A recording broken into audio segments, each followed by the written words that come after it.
Hello and welcome to my YouTube channel, Legal Information Law Insights. I am Advocate Mukund Mahajan.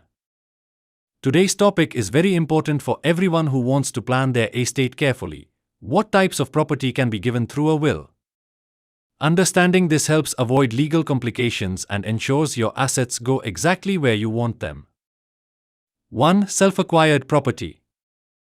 Self-acquired property means any property that a person has acquired by their own effort, income, or investment during their lifetime. This can include a house purchased by savings, money in the bank, vehicles, jewelry, shares, etc. A person has full and absolute rights to dispose of this property through a will. The testator can freely choose any beneficiary, whether family members, friends, charities, or even strangers, and decide how their self-acquired property will be distributed. The law respects this freedom because the property legally belongs to the individual. 2. Ancestral property. Ancestral property refers to assets inherited from ancestors up to 4 generations, especially under Hindu law. Since ancestral property is jointly owned by family members, coparceners, one cannot simply will it away as if it were their individual property. The rights of other legal heirs over ancestral property are protected under the Hindu Succession Act and other applicable personal laws. Therefore, the property must be divided according to succession laws rather than by an individual's will. A will that attempts to give away ancestral property without considering these rights can be challenged and declared invalid. 3. Joint family property. In families governed by Hindu law, property held as joint family property is owned collectively by members known as coparceners. A coparcener can only will his or her individual share in the joint family property, not the entire property. The joint ownership and rights of other family members remain unaffected. For example, if a family house is owned jointly by brothers, each can will their share, but not the entire house. This restriction helps maintain family property intact and prevents disputes. 4. Other types of property. Besides immovable assets like land and buildings, many other types of property can be included in a will.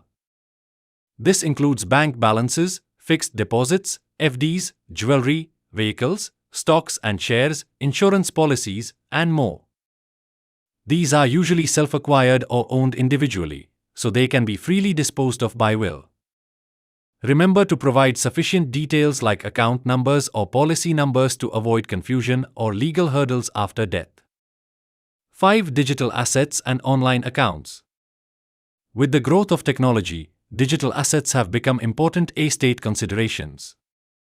You can include your social media accounts, emails, online wallets, cryptocurrencies, domain names, blogs, or any other digital property in your will. It's important to mention passwords or access instructions securely so your legal heirs can claim and manage these assets. Indian laws and courts are gradually recognizing digital assets as property capable of being willed, making it a vital point to include. Summary. In short, a will can cover all types of self-owned property, movable or immovable. However, rights over ancestral or joint family property are limited by law and must be respected. Understanding these differences is crucial to avoid legal disputes and ensure your will is effective. Thanks for watching this video. If you found it informative, please like, subscribe, and share your thoughts in the comments. Don't forget to hit the bell icon for more legal insights. We have explained the topic of will in 6 parts, so for complete information, do watch the next video. Is will registration compulsory in India? Procedure and benefits. I will see you again in the next video. Jai Hind. Jai Bharat.